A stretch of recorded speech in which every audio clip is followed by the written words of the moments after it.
Hello and welcome to Q's exclusive conversation with New York Times bestselling authors, Soman Chainani and Abigail Hing Wen. I am Kathy Chang, and we will also introduce you to my co-moderator, Austin Rackless. And we also have pre-selected audience questions for both authors. But as you're watching, if you do have questions that you want to pop up in the chat, we will try to get to a couple towards the end of this panel.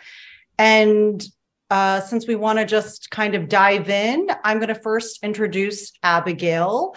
Abigail penned the best-selling books Love Boat Taipei and the recent sequel, Love Boat Reunion. She's also a rare woman in tech leader specializing in artificial intelligence and a filmmaker. And I know Abigail has some slides she'd like to share with us. All right. So is now the time? Yes. Awesome. Yeah. So I'm earlier in the process with Soman. So there's no trailer out. So I just have a couple slides just to give you a little bit of flavor. This is my family. I'm my aunt, my twin siblings, my parents. I'm the older kid. These are some of my favorite books when I was growing up. And Love Boat Taipei actually in some ways is a compilation of them. It's like a portal fantasy of its own, as well as the romance. These are my books with a secret novel on the way. And been overwhelmed by the reception, really grateful for the response, and also like the book to film adaptation. So I'll be sharing more about that later. Amazing. So we're going to introduce Soman next, and I believe Austin's going to do that. Pleased to introduce Soman. His debut series, The School for Good and Evil, has sold more than 3 million copies and been translated into 30 languages across 6 continents, and is now a major motion picture from Netflix. It stars Charlize Theron, Kerry Washington, Lawrence Fishburne, and Michelle Yeoh. It was released on October 19th and has been in the Netflix top 10 ever since. His anthology of retold fairy tales, Beast and Beauty, debuted on the New York Times bestseller list, his 7th book in a row to do so, and is slated to be a limited television series from Sony 3000. He is a graduate of Harvard University and Columbia University's MFA film program. And we have a trailer for the film of The School for Good and Evil that we are going to show you now.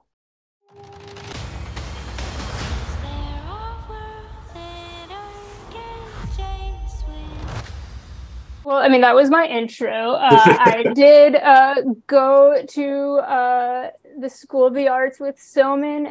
Kathy did ask me to share how we met and my first impression of Soman. So how we met is that we were assigned to the same group project, and it required first-year class. And to put it politely, I would say that everyone on our team was a fool, except for you. Yeah. That's sort of how I remember it. Does that line up with your? Yeah, I was going to say we quickly didn't trust our fellow group members to do the work. And then we ended up really liking working together. I was the casting director on several of his short films. We co-wrote a script. You know, it was the beginning of a beautiful friendship. We had the best time. Yeah, no, Austin was so talented. So I'm always looking for ways to work with her. Yeah, and my first impression, I feel like so much of us when we were there, our sort of artistic sensibilities were sort of undercooked, a little doughy in the middle, but Soman's was like fully formed, and he was so confident in what he wanted to say and how he wanted to say it that it was just very impressive. And I was just like, I'm gonna ride this guy's coattails. Blind, youthful, ignorant, confident. So yeah, Kathy, I believe you had an icebreaker question you wanted to ask our panelists. I do. I'm sure I'll come back at some point. So my question was, I've stolen it, this question from Soman, because we saw him do a panel with 2 of the actors from his movie. And it's an icebreaker question for Soman and then Abigail, which is, who was your first literary crush, a book character, and then an author who really just made you love reading? Oh, that's such a good question. I did steal it from you, Soman. So. Yeah, no, it's a good one. I mean, like, I think growing up, I was really into Anne Rice, and I was reading Anne Rice books before they were appropriate. I was reading her like erotica novels when I was like 13, and my mom used to get so mad, but then she was encouraging reading above my level, so she didn't know what to say. Like Anne Rice had this like menagerie of princes, and I just feel like those were my crushes growing up. And then in terms of authors, I really and not him as a person, but just the writing. Really loved Alan Hollingsworth, who did The Line of Beauty and Swimming Pool Library, and it just had the most incredible sense of language. And also Donna Tartt. I'm a huge Donna Tartt fan because I just feel like she's incredible with language. So maybe those two.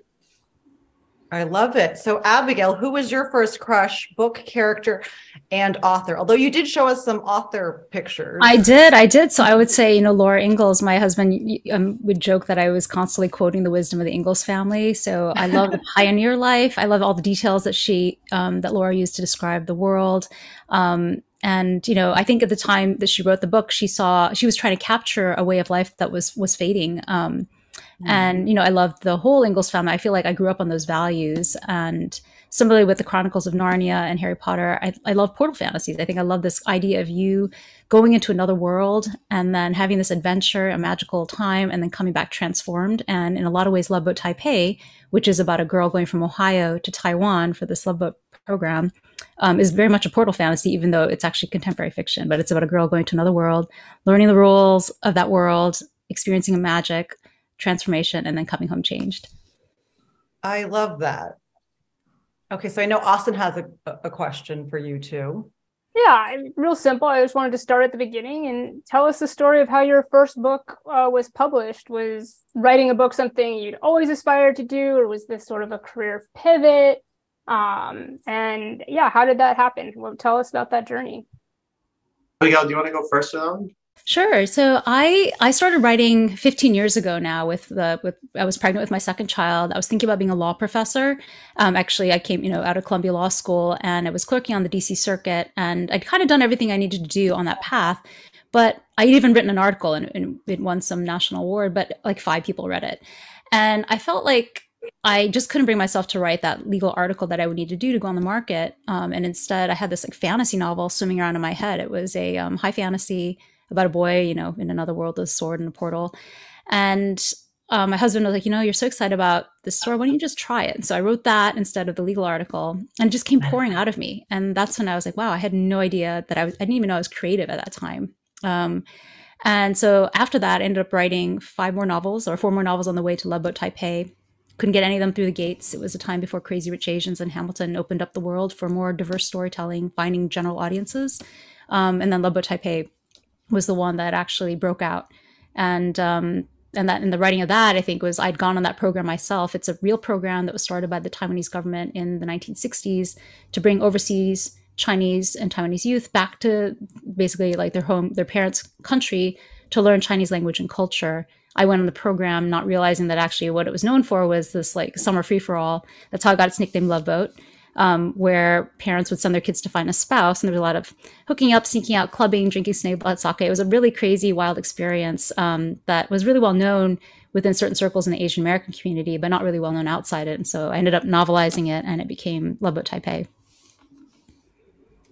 I thought I was going to be a director, and that's partially how I know Austin, because when I came to film school, I was always known for making these sort of over budget, over ambitious, ridiculously large short films. And that was sort of my dream, was to direct, because I loved having control over the entire apparatus of an alternate story and universe.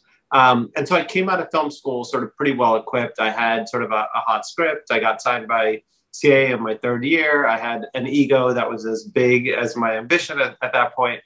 And I moved to London, was getting jobs as a screenwriter. I worked for Aardman.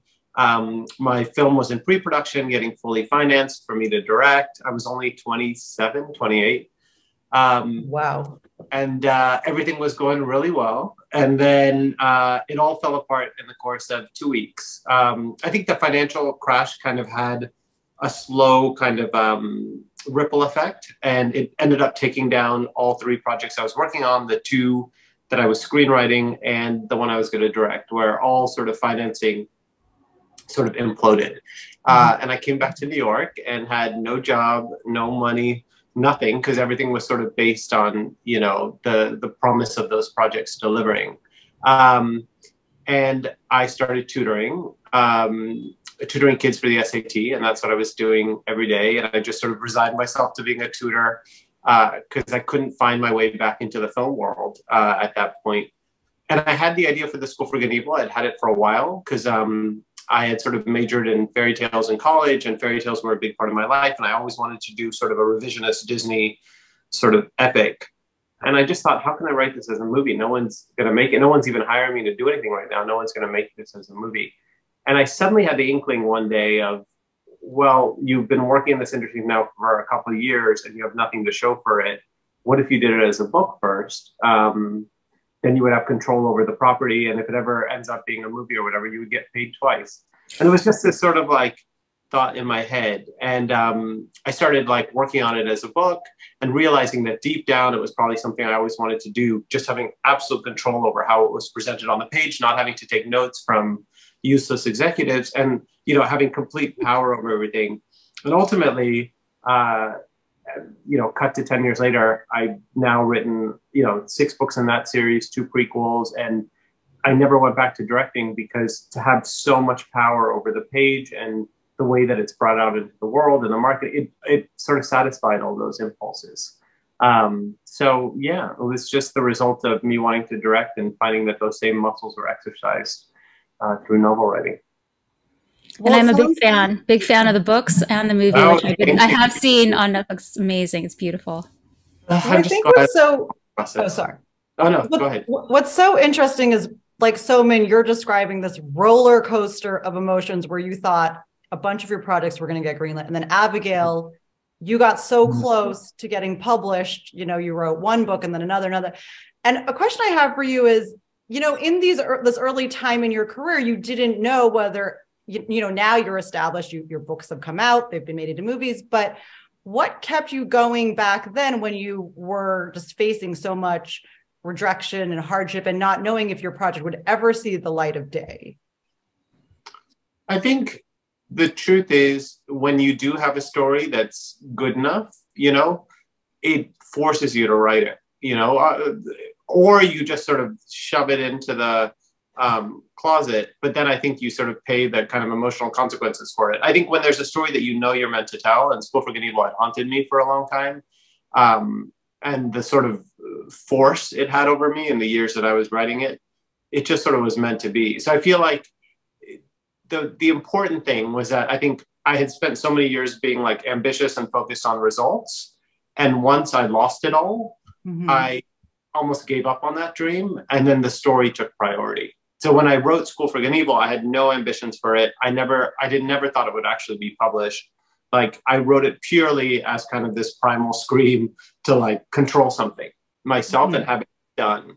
And so I think that was the lesson, because ultimately it sort of at the time shook up sort of that young YA literary market, because no one had read a book like that. It's so provocative and weird and edgy and all that stuff. And it was because I wasn't looking at I wasn't trying to make it fit into a mold. I didn't even know what the mold was, you know? So I think that was it. The story is what pulled me.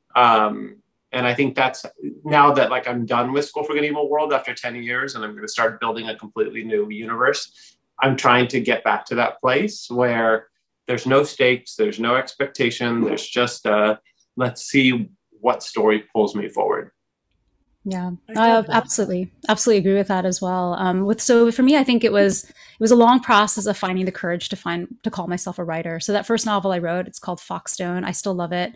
I sent it out into the world. I got a couple bites from agents, and one of them printed it out, hand marked it up, snail mailed it back to me and said, I really think there's something here. So I revised it for her and sent it back, and she turned it down. And that agent actually is Joe Volpe, who's now my agent today for Love Boat Taipei 10 years later. But, you know, I would get little bites like that. So one agent read that manuscript and said, hey, I like it, send me your next one. And so that kind of gave me a reason, like, okay, I'm not just writing in a vacuum. I wrote the second one. I got an agent with that one. I wrote the third one. I came really close at a major publishing house, but they couldn't get it through marketing. Again, like I said, it was before Crazy Rich Asians and Hamilton. And then the fourth one got buried by my agent at the time. And then the fifth one was Love Boat Taipei. So I think that with Love Boat Taipei, it also got rejected at draft 26. And at that point, I was like, I don't know how to get anything through the gates. Part of it was I had big agents. I was with one of the big five in Hollywood, and they would only sub my work to the biggest houses, the biggest editors. And people would say, why don't you like go to a smaller house, smaller editor, or even like self-publish? And I think I just wasn't quite ready to do that. I felt like there was a gatekeeping function that I did want that kind of check on myself before something came out. And in retrospect, I am glad that I waited because Love Boat Taipei ended up coming out so strong. But Love Boat Taipei version 26 was rejected. And at that point, I was like, I don't know what to do. And I really credit my critique partners who came around me and they kept me going. So I've been exchanging work for years with Saba Tahir and Stacey Lee, Sonia Mukherjee, I.W. Gregorio, and Stephanie Garber. And I remember, Saba in particular, like took that manuscript under her wing. She's like, this is what's not working. You got to fix this and that. I ended up scrapping the entire thing and I rewrote it from the ground up. And that's the one that sold. So I'm really grateful. Without my critique partners, I wouldn't be here today. That's incredible. And this kind of ties into my next question, which is about the high concept element of both of your books, because whether you're writing a feature script or a book, the buyers are always looking for what's the high concept, right? And if they think it can sell. And Abigail, I was telling my dad that I was going to interview you, and he grew up in Taiwan. And he said, oh, is her book a big popular hit because, people want to read about this exotic Love Boat summer program? And I said, that's a fun premise. But I said, I think it's such a fun cocktail of like romance and rebellion. And then it has all these layers about understanding your parents and finding your heritage. And so I was going to ask you, when you scrapped everything and started from scratch, like, what do you think was the hook that finally let Love Boat Taipei be your breakout book that did get published? So love the question. And thank you to your dad. I think the hook was there from the beginning. It was like Love Boat. Wow, this crazy summer program. It was like Asian Americans who had kind of, had the stereotype of being model minorities, but this is actually, no, this is Asian Americans having a blast in a foreign country, like a bunch of kids dropped off. They've been good. They've been, they've gotten into their top choice colleges, and now they're just kind of let the steam valve off. I think what changed it for version 26 was I just had too much story. I'd written the book from 4 points of view because thousands of kids have gone on this program, and I was having a hard time deciding who should be my narrator. And so what I ended up doing in that revision is I just picked one, Ever Wong. I made her my narrator. The other three viewpoint characters became strong. They became supporting cast around her. And then the rest of the book actually became book 2. And I have I have more coming. So that was actually more the exercise of how much story can fit into a novel. But the high concept for sure is the Love Boat program. And so, Soman, I Googled your book before I read it for this panel for School for Good and Evil. And just reading the summary, I got chills. I was like, this is such a crystallized idea of two best friends, and they're dropped into this fairy tale school of the opposite from where they thought they would belong. And I was just wondering, what was the seed of your idea, but how did you develop it into such a clean, high concept? I think maybe because I had such a singular image for it. I remember I was walking in Regent's Park in London. This was after everything fell apart. And I honestly was thinking about like how I was going to organize my tutoring schedule and what I was going to charge. I was trying to come up with like how I was going to make money and go back to New York and where I was going to live and everything. And in the middle of that, I knew I wanted to do something with fairy tales for a long time. And I knew I wanted to mess around with the princess and witch trope, but I had this image of a girl in pink falling into a black castle and a girl in black falling into a pink castle, and the castles were connected. And it was such a clean picture. And from that, I was like, huh. And then the more I sort of poked at it, the more I realized that the entire story was already there, And once I started sort of playing around with it and coming up with the classes and coming up with what the school was going to look like and where everything was going to be, and realizing that I could build my own sort of fantasy universe. And the challenge was going to be that it not remind anyone of Harry Potter.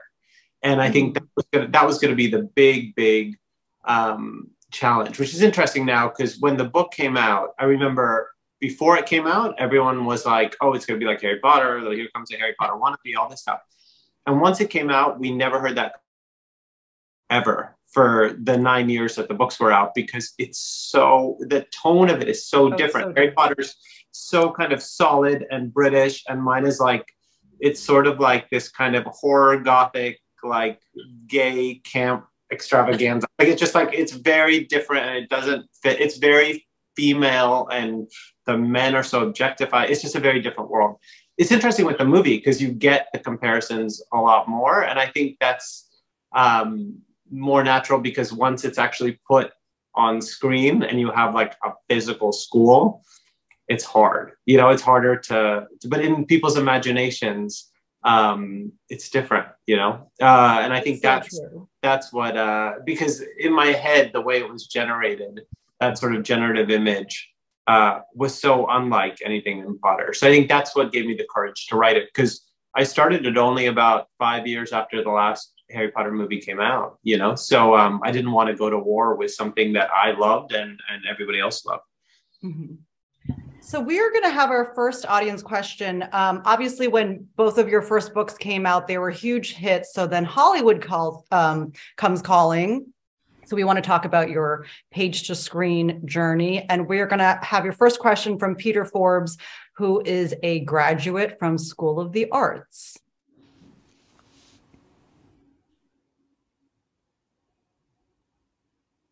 Hi, Soman, Abigail. Thank you so much for joining us. Very inspirational.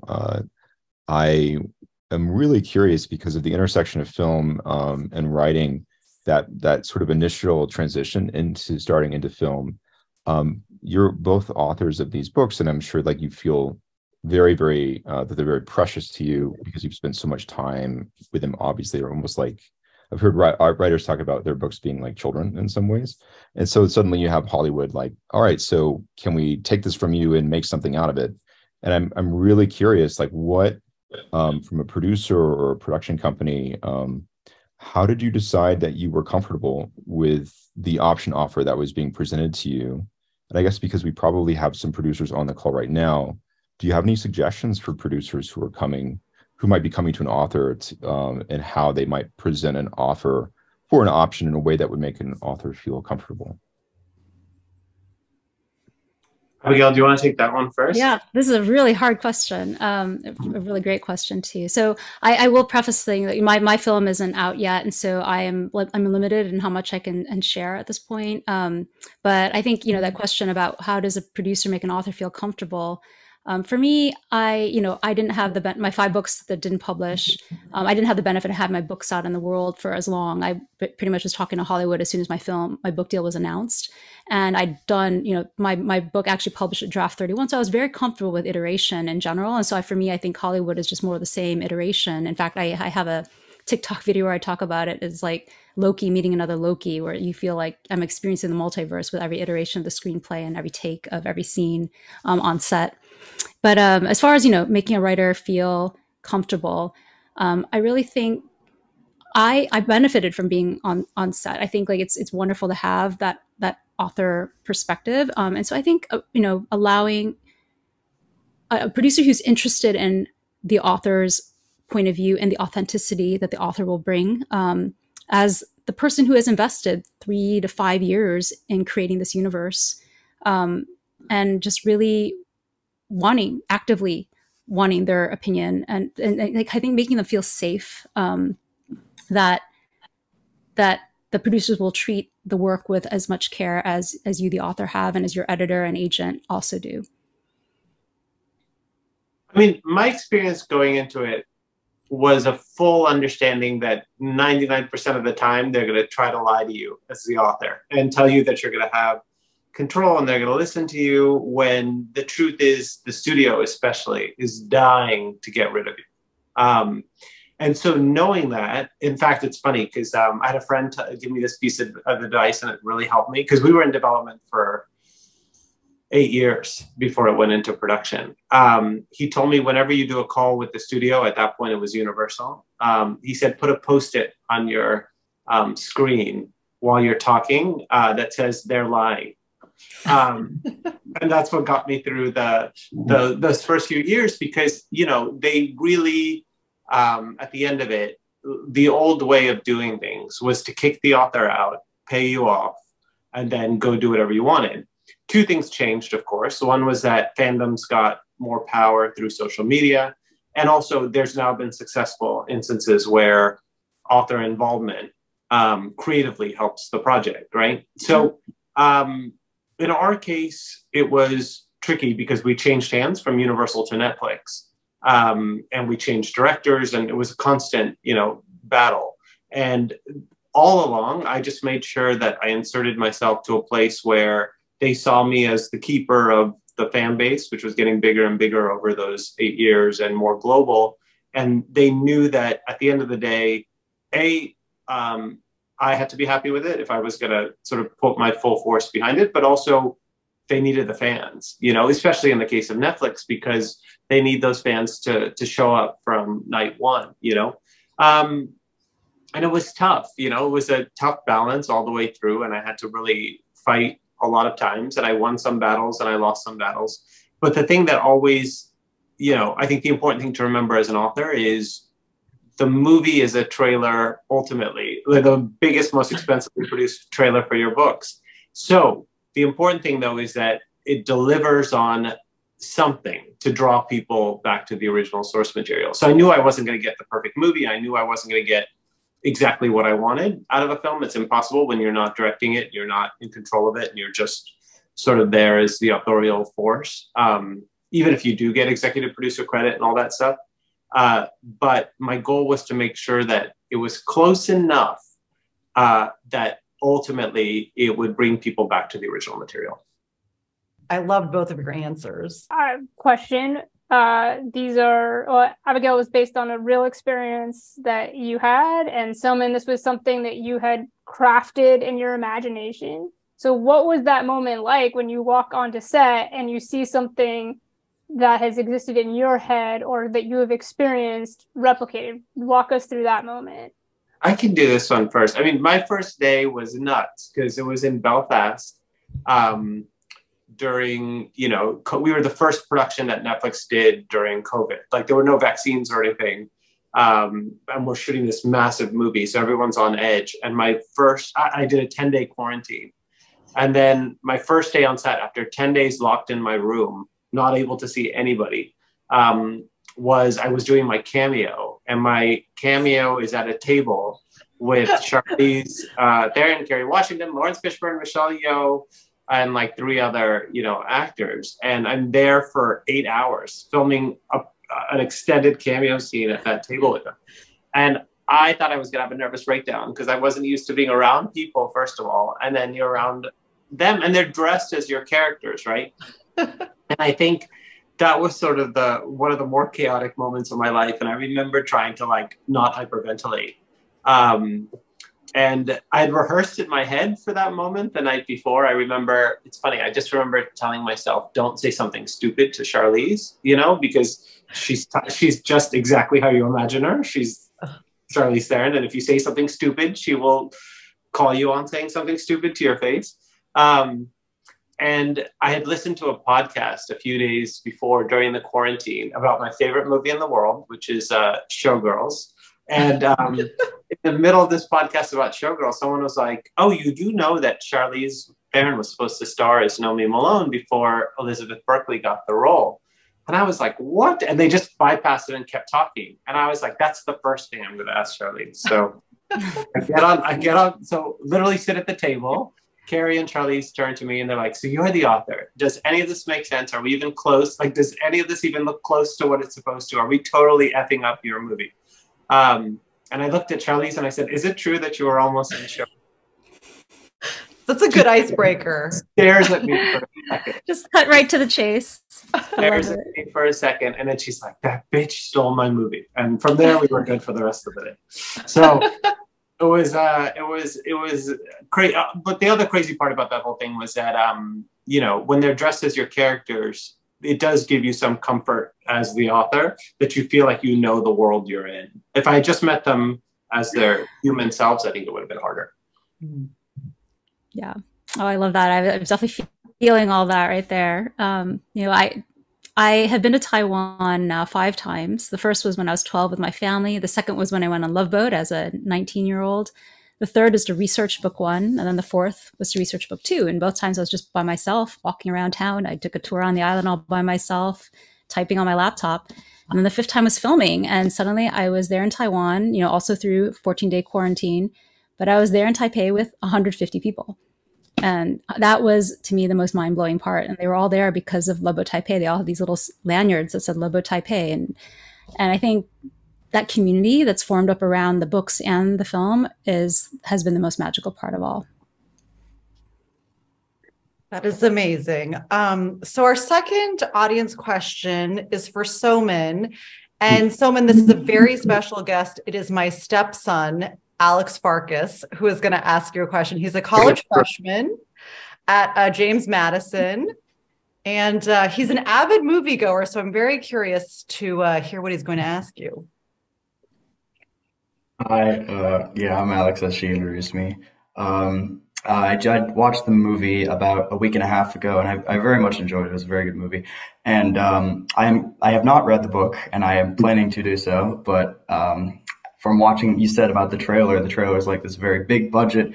Essentially, the movie is essentially a big budget trailer for the book, which is I've never heard that before. But that is a very good thing to say. When I've read a lot of books and I've seen the movie adaptations, and they sometimes don't live up to the books, Right. weight and things of that. But yeah, so my question would be, when the students fail their classes at the school, what gave you the idea for them to turn into creatures that occupy the opposite school from where they attended? So, like, what gave you that idea when writing it? I thought what was interesting about the whole world of the School for Good and Evil is I wanted to make sure that it messed with everybody's expectations of what happens in a fairy tale. So we always assume if you are good, then you are rewarded. And if you are evil, then you deserve to die, right? I wanted to come up with this idea of, well, if you go to the school for evil, if you are sort of trained to be a villain, like what happens to your morality? You know what I mean? Like, do you see the heroes as the evil ones, right? Like when you are an actual villain and you empathize with a villain, right? Like, how do you actually see the hero? So I wanted to be able to give each side their own agency and their own kind of emotional range. And ultimately what was cool about the whole thing is you almost have 2 separate movies. And I think that was the challenge when we were sort of putting it together, which was that you have the School for Evil, which has a completely different aesthetic and a different feel and a different sort of musical cue. And then you have the School for Good, which has its own sort of thing. And so you almost have 2 movies in one, right? It's almost like doing a Harry Potter movie, but you have Hogwarts and then you have a completely different school, and you have to somehow unify them. And both in the book and in the film, I was always trying to use like empathy and sort of a desire to know the true nature of both a hero and a villain as sort of the connective force. That's a very good. That was not what I was expecting to hear, but that is a very good answer, and that is probably what the best outcome of that would be. And I do have one more question relating to that again. Did you have any other ideas for what that punishment would look like besides what you mentioned? As you mentioned, it was what happened? I'm getting some. Yeah. Well, it's funny because I remember in the movie we couldn't do it because of budget for various reasons. So we talked about what happens. Like one of the big things when you write a fantasy movie is what the stakes are for various reasons. So I'm sorry. So we want to talk about the stakes in a fantasy movie, like what happens if at Hogwarts, what happens if you fail, what happens if you fail at this particular school, and so we just wanted to make sure that something would happen. And as you see in the movie, we do create this idea that if you don't do well at the school, you end up one of these sort of inanimate objects that you're used to in Disney movies. But there's a much more sort of horrific side to it. So yeah, that was the only other sort of option I was toying with, and it ended up working out for the movie. So yeah. Okay, thank you, Alex. Thank you very much. So Abigail, I know you're an executive producer on the Love Boat Taipei movie. Were you involved on the development side of the script adaptation? Or how involved were you? Were you just kind of like take it away, or did you actually get into some of the writing? So I've moved over to my phone. For some reason, my screen is frozen. Can you hear me? Oh, okay. Yes, I can hear you. Okay. Yeah, you can just spotlight me in a different. Okay. Maybe find me. It may be under my assistant's name, Helena. All right, perfect. Okay, hopefully you can find me here. Yeah, so yes, I am an executive producer on the film. For me, it was really important to be deeply involved. There's a lot, like this is one of the few all Asian American casts. There's 30 different Asian American characters. You know, when producers would ask me what was most important to me, I said that, like, I want to showcase the diversity in the Asian American community that are, you know, the characters represent, and wanting to authentically have them portrayed on the screen. So I was involved, you know, from the beginning. But you know, as someone said, there's only so much control you can have as an author. You have control of your own book, and at the end of the day, that's like my editors and my agents will defer to my judgment. But when you're working with Hollywood, you suddenly have 300 people that have their fingers in the pot, and there's compromises that have to be brokered, and you know, different people have different amounts of authority. So I think really, you know, I really resonate with a lot of the comments that someone made about doing your best to try to preserve the work that you've done in the books to the extent people recognize the books, even, you know, after seeing the film. And hopefully the film would point folks back to the book as well. And Abigail, you have a really exciting Asian American cast. I mean, I think Ross Butler is just pitch perfect as your Rick Woo character.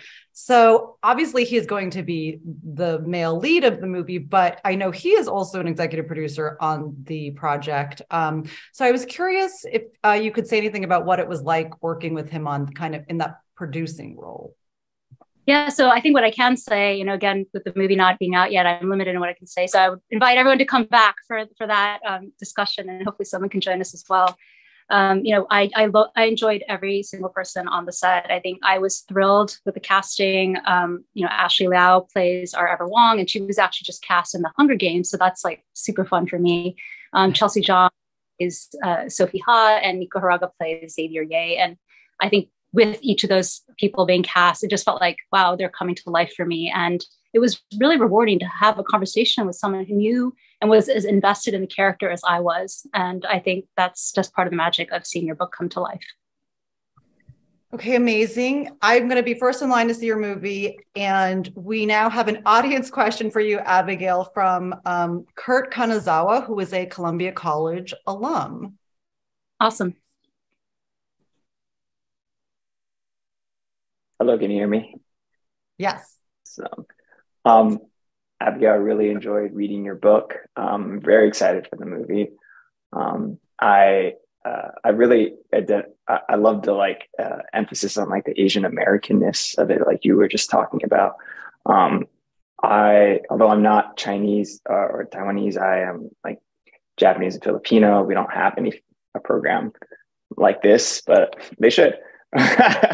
But I'm wondering, you know, there's a line in the book that's or kind of early on, where Ever is talking about how her Asian Americanness is invisible when she gets there, and I think she says something like erased, like an Etch-a-Sketch or something like that. And I'd love to just. It was to know if that was your experience going there, or like if that strangeness of like blending in was something that was like really important for you to highlight. Yes, absolutely. Thank you for the question. I think that experience was something I really did want to convey to my readers. I grew up in Ohio as one of the very few Asian Americans. And so I was used to people looking at me whenever I went out to the mall, or, you know, people always remember me, like, because I was the one who really stood out. And I actually didn't like that. I think some people might. I did not enjoy that attention. And then, you know, similar for Ever Wong, she has always been in some ways in the spotlight and wasn't comfortable with it. So going on like Love Boat was my first experience being among all these other Asian Americans. And so what I say about the books is, for the first time forever, her Asian Americanness isn't the most interesting characteristic about her. It's not the most unique thing about her. Instead, it's that she loves to dance and that she's struggling, whether she should go to med school, and how can she honor her parents while pursuing what she loves. And, Rick Woo he seems like the perfect boy on the surface, but once you dig deeper, you find out he's got, a depressed girlfriend, and he's carrying the weight of his whole family on his shoulders. Sophie Ha looks like she's a boy crazy girl who's there to marry a wealthy guy, but really, when you dig deeper, you find out that there's a bad seed at that core where her family actually expects her to do this. And for her arc is she needs to realize that she's smarter than 99% of the planet. She needs to go make her own money. And then Xavier has undiagnosed learning differences. So, with that Asian Americanness erased, all their other, I'm able to showcase that diversity among them. And at the same time, by bringing together a group of Asian Americans, we also could highlight what was uniquely Asian American about them. And so things like the centrality of food and the importance of family and the weight and the ties, the strength of those ties that family has on us. And then that experience of just going to a foreign country and understanding like what was that like for your parents to leave and to emigrate and to become strangers in their world. I love that. Yeah, to focus on like something beyond their ethnicity. I think that's an amazing quality. I'm excited for that part in the movie as well. I'd be curious if how that comes through. I'd love to ask a second question as well. If you mentioned that you actually did attend Love Boat, and kind of curious, like what about, like, are there moments in the book in particular that come from your real life experience there that you're willing to share? Yep.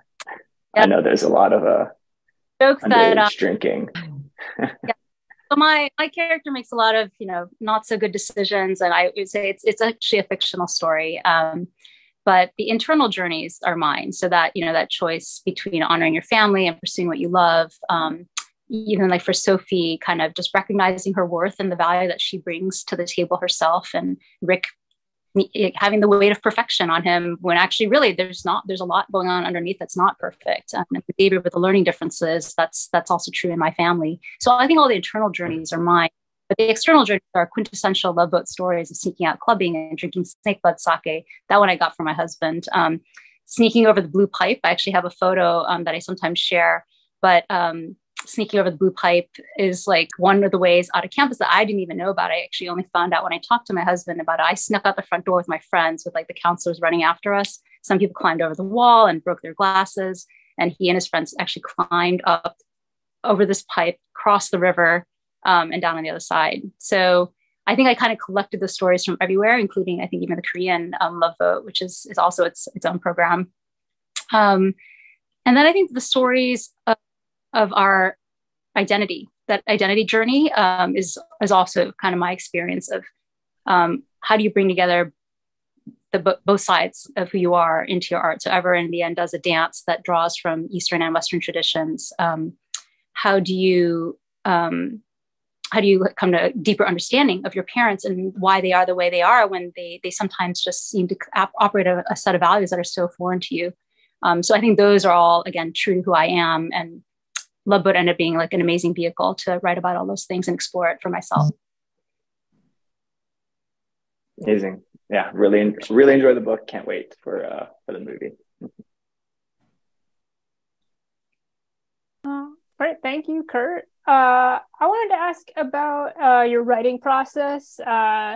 You outline, do you revise as you go, or do you just write and then go back? And then Abigail, we saw on Instagram that you mentioned that you use index cards, and these are an essential part of your process. If you could just describe how you do that and how that works, that would be great. Thank you. So I'll let Soman go first. It depends on what I'm doing. So if I'm doing a screenplay, it's pretty worked out in terms of a pretty detailed outline beforehand. So like I'm about to start work on this TV show for Sony. So for the pilot, I already have a 22, 23 page outline with every beat sort of highly detailed, and we all sort of make sure that that outline 100% works before I go write the pilot, because I think of screenwriting as a much more scientific equation. And if one beat is off, it can sort of throw the whole thing askew. Novel writing, I don't believe in outlining for myself, because if I know where the story is going, everybody else is going to be able to figure it out too. Especially since a lot of my books are detective stories at their heart. So I like to figure it out as I go and really sort of try to surprise myself as much as I can, so that I am experiencing twists and turns in the moment. And what's made The School for Good and Evil popular is the twists, like the fact that everything sort of is surprising and shocking, and there's always some massive sort of Game of Thronesy side swerve halfway through every book. And that usually comes in real time, where I experience it as it goes. And it requires sort of an enormous amount of trust in the process. But I learned that through writing all those books. And so, yeah, I don't, when it comes to novel writing, I literally just hope and pray, and somehow it all works out at the end. It's working for you, Soman. So far. Let's see if it continues. Yeah, I think every project I find my way into it differently, but generally I do start with a high concept. For Love Boat, it was the high concept, then I had to figure out which is the right character to narrate it, and I had to audition a bunch of characters, which is why I have so many. I don't tend to write in order. I actually often write almost backwards, but really it's more that I get flashes of certain scenes, like certain emotional beats. And I work in Scrivener, which allows me to kind of put all of my different ideas in this outline form. And the tool allows me to rearrange the scenes in the proper order. So what I do at the beginning of a novel is I kind of collect all these ideas. I just kind of allow them to just percolate. I often work on multiple projects because I often have different ideas that don't belong in that novel, which is something I only learned over time as I started creating more projects. But then the exercise then is for me to put those scenes in the right order. And the right order has to do with the emotional arc of the character and not actually the plot arc. And that's, I think, what ends up leading to the satisfying emotional resolution. So those note cards that you saw on my table, I did actually at draft 4 of my current work in progress, because it's like I've kind of been mucking around in it for a bit. I have the general sense of where the storyline was going, but I needed to figure out the subplots. And so that's where those note cards came in handy. But I don't always do it that way. And I think also screenplays I've been working on as well, I find that they're a lot tighter. They're a lot more about structure. And so those I do tend to plot out the beats. I love to save the cat beats, which I find actually really useful. And I almost always have that open in front of me at the same time that I'm doing the writing. So that helps to prompt like what it reminds me of what's missing still in the story. And it's inside me and I just have to find it.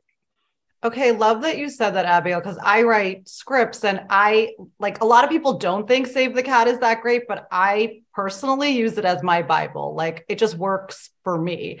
And I think it's amazing that that's what you use too, to do your books. So I'm so glad we could pair the two of you together, because even though your books are wildly different, there are some really fun similarities, like the romance tropes in them. Both of your books, School for Good and Evil and Love Boat Taipei, have the enemies to lovers, and then it also is compounded by a love triangle.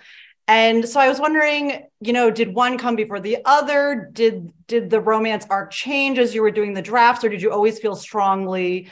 Was it kind of what you thought originally? I just am so curious how that came together. I think for me, I always thought about how interesting it would be if you had, two girls, and one of them, I love the idea that in middle school, you always have these two girls who are inseparable forces, right? They're known by one name, they hang out together, they go to summer parties, they go to the bathroom together, they're just always together. Like, I could name 4 or 5 couples like that, growing up. And then at some point, sort of a boy or a third party comes between them, and there's this rift or this crack in the friendship that never quite heals. And I think that was sort of the founding basis for the School for Good and Evil, this idea of what happens when the crack in that friendship comes, because in this case, the son of King Arthur shows up, and it ends up being that sort of split between them. And then the rest of the books is really trying to recapture that innocence and repair the break in the friendship, which is almost an impossible task. So to me, everything came from that. That was sort of the fundamental theme. I love it. So yeah, Abigail, so I how think did the romance come together for you? so I think for me, the love interests, the relationships, they follow the themes of the story. And so, once I was writing the 4 points of view, and I knew that Ever and Rick had a special dynamic in the sense that he was everything her parents wanted her to be, but she wasn't, and she didn't want to be. So they naturally had animosity between them that was really fun to play into, because it was her experience of trying to figure out who is she apart from her parents. And for me, it was actually important, in that process of rebelling against her parents, that she does come to a deeper understanding of her parents. My favorite review of the book was from the South China Morning Post, which said it was the first young adult Asian American novel in which exactly that happened, that the kids came to a stronger understanding of her parents. So she, I'm spoiling it, but she does end up with Rick. But in the beginning, he does start off as the hated boy wonder that her parents held up as the model against which she was never able to measure up against. And then Xavier Ye is the other love interest. And on the surface, he and Ever actually look very similar, because they're both artists trying to rebel against their parents so that they can pursue their art. And I remember even just going through that process with my critique partners, and some of them were Team Xavier and others were Team Rick. And I was like, at the core, I knew that Ever and Rick were the ones that belonged together. Whereas Xavier and Ever, if they were together, they would just kind of turn inward and just kind of do their art together. I think the ones they end up with help to push them outward into the world more. And so I think having that just internal compass of knowing like who had chemistry, or who, why is it that the characters belong together, was important in helping to shape that arc. Mm-hmm. So I want to switch gears a little bit to talk about some more recent books, which is Soman, you also have here, I have the copy, it's Beasts and Beauty. It's an anthology of retold fairy tales. And by the way, my favorite was Rapunzel, just because the idea of a handsome man climbing up her hair and asking her to run away. And she's kind of like, I don't really feel like doing that. I loved that. So I was wondering for you, which was your favorite story to reimagine in this anthology? Yeah, I mean, it's fun now because I'm working on it for Sony 3000, and it'll be a 6-episode limited series where every episode is its own movie. So almost like a true anthology series. And so we've been looking at which 6 stories will most pop as kind of these big epic scale sort of adult fairy tales. And so that's where you sort of look at each story and think which one has the most stakes, and the pilot would be Red Riding Hood, because in this version of Red Riding Hood, every spring, the wolves threaten the town to basically destroy the town unless they send their prettiest girl into the forest for the wolves to kill. And I love that sort of conceit. Again, a high concept conceit of, if you're going to spare destruction and death in a village, and all it takes is figuring out who your prettiest girl is and throwing them into the forest, would society do it? Of course they would, So that sort of is the pilot, and the consequences of that. And I'm hoping to direct an episode in the series if we can sort of make the whole thing work. And the one that I love the most is Bluebeard, because I don't think it's a story that everybody knows. About an old wealthy man who marries a younger girl, gives her access to all his riches and his castle, and says, you can have everything, the run of the place, all the money, anything you want in the world, as long as you don't use this one key, and search that one room. And it's, of course, about curiosity and what comes of it. So I just think there's a lot to do with that story, and I would love to sort of reinterpret that in a new way. So, we'll see. It's a big, cool challenge, because I think with School for Good and Evil, there were so many people involved. I think we had 6 producers, 9 screenwriters, and 2 studios and multiple directors over the 8-9 years. And in this case, they're basically leaving me alone.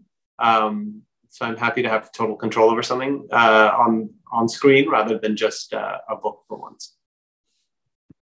Okay, well, we're looking forward to seeing that TV show, and hopefully you're directing. That would be exciting. That'd be great. Abigail, I also have your book, Serendipity, here.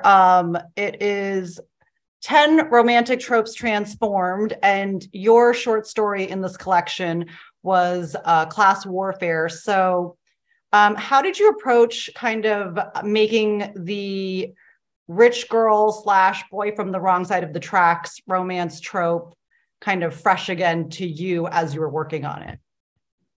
So one of the things I think was so fun about this anthology is that we were supposed to invert the tropes. And, usually if you've got star-crossed lovers, they're supposed to end up together at the end. And, it was actually a fun way to think about this cross-cultural relationship where the girl is Shanghai and the boy is also Chinese. He's also Chinese, he's Chinese American. And so I got to explore some of the nuances of that relationship.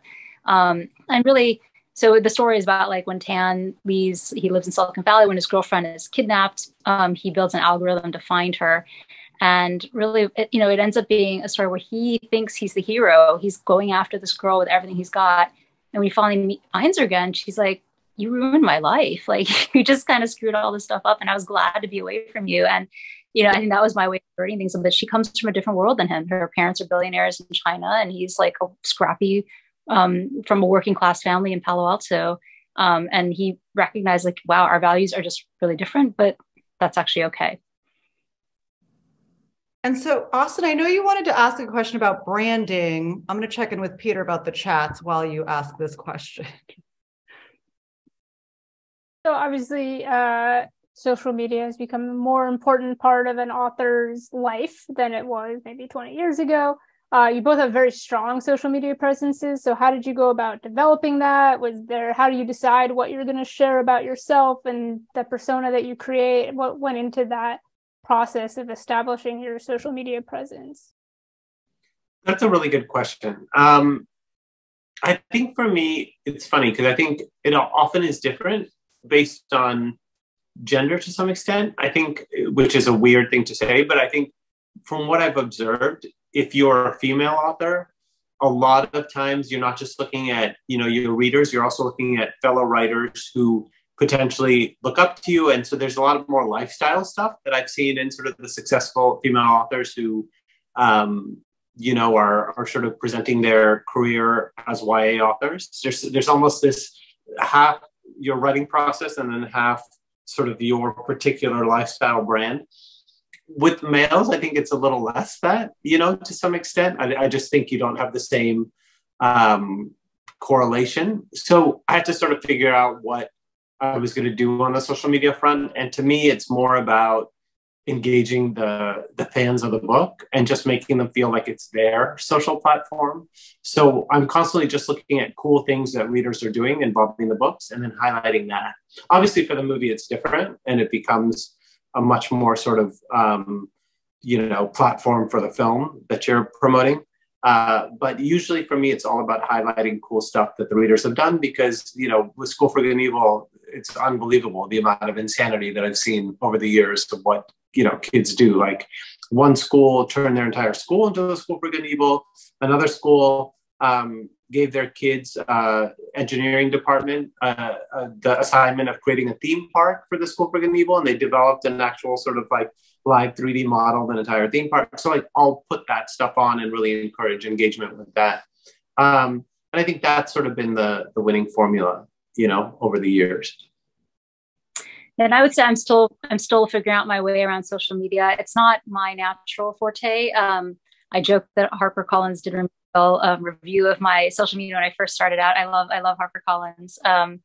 But I did host Intel's Artificial Intelligence podcast for a bit. So I had some of a media presence then.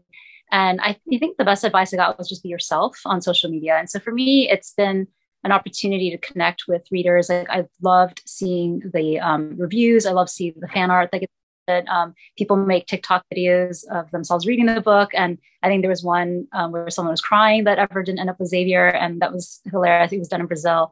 And I think being able to engage with fans all over the world, that's been the most rewarding. Sometimes I can't even read the language that it's written in, translate app. But just realizing like, wow, people are resonating with the story who aren't, Asian American, they're not even American. And yet they're finding themselves in the work. That's been the most rewarding part. And I'm grateful that social media allows me to do that. Okay, I love that. We're going to get Peter back on the screen to ask one audience question. So we're going to pop him up.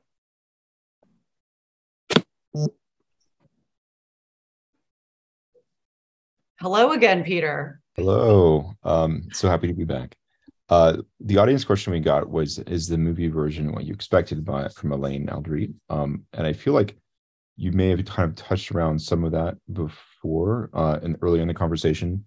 So maybe I think it'd be really curious if there's anything that you discovered while working on the movie version that was fresh about your story that maybe you hadn't really thought of or felt before while you were working on the book.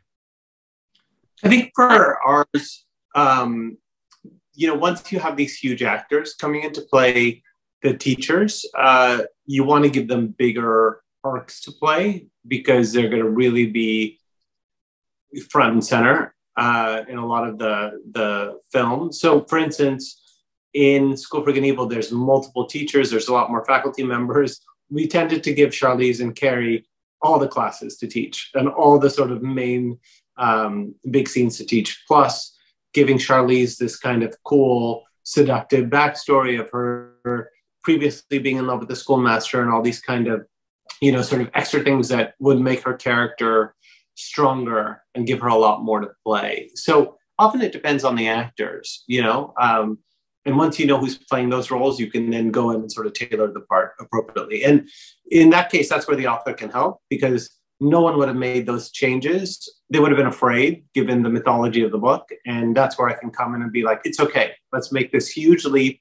It's totally different than the books, but I'll know how to weave it back together when the time comes. No, that's fascinating.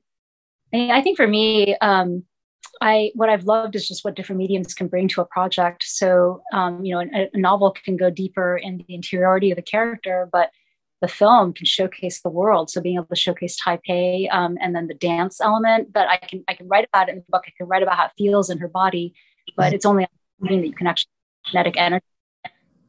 And, I have multiple types of I have multiple projects now. Some of them are going to be graphic novels. I have like a picture book in the works, and I've other like young adult, middle grade form.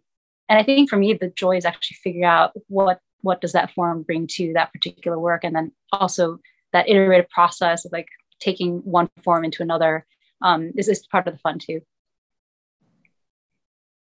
Thank you. Wrapping up here. So going back to the social media idea, I've seen on social media, Soman, that you've developed a close friendship with Jenny Han, who wrote the To All the Boys I've Loved Before series. And Abigail, we also know you've formed like very close friendships with other authors. What's that been like, finding that community? Was that something that you expected when you started writing the book? And what has that experience been like? Such a good question. Abigail, go ahead. Yep. I'll talk about it. I don't have my answer yet. I love the writing community. I think I've been in so many industries now. I started off in government politics in Washington, D.C. I worked in finance and then at Silicon Valley and capital, and now publishing, and now Hollywood. And I really believe that the publishing world, the young adult writing world especially, really the most progressive. They are on the cutting edge of thought leadership in a way that I just even on all these other big pillars of power. And so I think I've just really enjoyed the way the children's writing community in particular is in it together. And I think the mission is very pure. It's like we want to create great works. We want to build a better world. We want to save the world like one book at a time. And I love that. I think for me, it's funny because you come in and it feels a little bit like high school in some ways, where you have the veterans who've been there for a long time and they're super popular and super successful. And then you're a newbie and no one knows you. And you sort of have to come up with what your strategy is going to be. And I think I've always had the same strategy in life, which is that I'm allergic to networking and I'm allergic to small talk and getting to know people in that sort of like, I don't know, professional networking kind of way. And what I've always done, and Austin will vouch for this too, because I did in film school too, is I pick like 2 or 3 people who I know are my people, my friends, and those are my friends.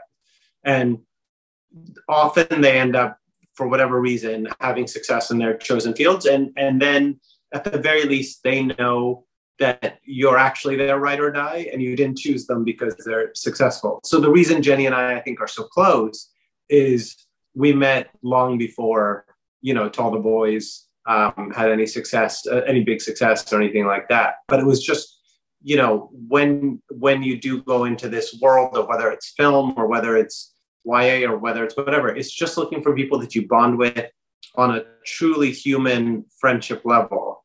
And then look, if there's a professional thing that comes out of it, great. But to me, it was about finding my just authentic friends that I love hanging out with, and I think that's what's made it super special. Yeah, and I would second that. Amazing. Being friends with people, like, it means so much to me. For those of my friends who saw me, who were friends with me, through the hard times, because I know that they're going to be with me no matter what. And so now that both of you do have multiple bestsellers under your belt, how do you keep that creative spark alive now that you have, an expectation spotlight on you because you have done so well and have obviously other projects you're still working on? I think the important thing is, if you try to top yourself on the results front, you're fighting a losing battle. It's silly because you don't have any control over any sorts of things, especially in this case where, there's at no point do I think I'm going to get a movie adaptation of another book that's the size and scale of School for Good and Evil. It's just never going to happen. It's you get one of those in a lifetime, where you have, $150 million movie made out of a book. So, but never say never. Yes. Well, you have to reset your expectations, and yes. You just say to yourself, okay, you won the sort of lottery of that, but what are you after now? Because, in the beginning you're hustling, you're trying to get your name out there, you're trying to get known. What happens after that comes through? Then what? So then you just reset your expectations. And for me, it's my next goal is to dive into a world that, is completely different than School for Good and Evil, and see if I can have as much fun and come up with something that I love as much. And whether the audience likes it or not,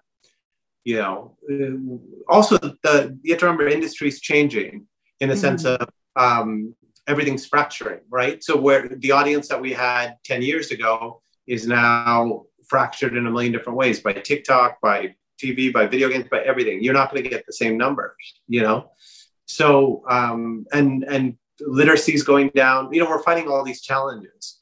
So you have to reset your expectations and come up with new goals. If it's constantly trying to get a bigger and bigger hit, you're on the downslope to misery. Yeah, no, I absolutely agree. And I don't actually even think about that question. So it's interesting to think about it now. I have 12 projects right now away. And I think for me, the goal is the same in all of them, which is I'm trying to tell stories that haven't been told yet.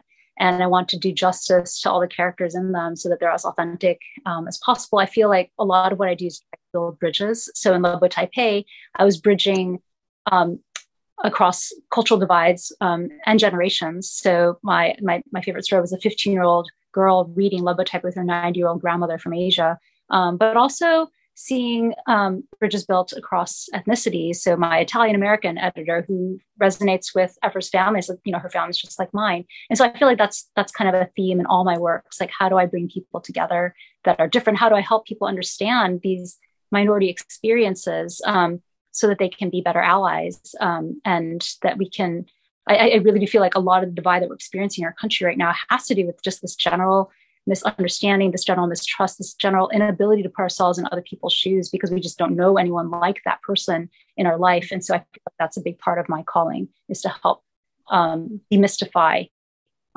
people to each other.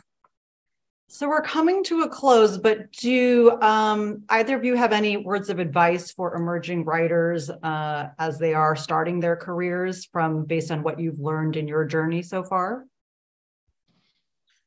I think what I would say is that if you're just to stay away from trying to make results your primary driver, and instead focus on your voice, because I think what ultimately helped me the most is when I sort of committed 100% to my particular tone and my particular way of storytelling, and wasn't trying to mimic what was out there or make something that I thought was going to be popular, that's when the good stuff came. you know? So it's all about finding what is your specific tone that no one else has. Yeah, absolutely. I love that. Absolutely agree. I think being yourself and not derivative and not imitative.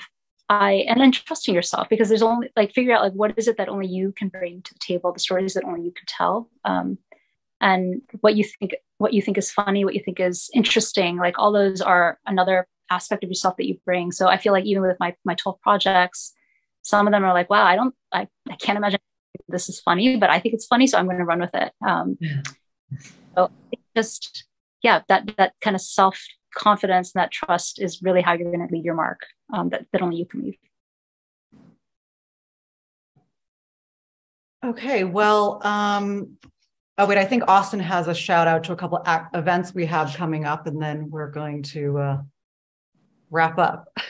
Yeah, well, first of all, thank you both for doing this. This was amazing. Yes, well, Q has a couple events lined up that we wanted to let people know about. One is on the Sunday, November 20th. We're planning an outing to see The Inspection, which is a film about a young gay man who, after being rejected by his mother, finds surprising camaraderie and support when he joins the Marines. It's written and directed by Elegance Bratton, who graduated from the School of General Studies, and it's being distributed by A24. And in January, we'll be hosting an in-person panel with TV showrunners with some amazing panelists to be announced later. So just keep an eye out for emails and information about those two events. And we hope to see some of you in person there. Yes, great. And and echoing Austin, Soman and Abigail, thank you so much for taking the time and talking to us and giving us these amazing insights. And for everyone who tuned in, we wish we could talk to you forever.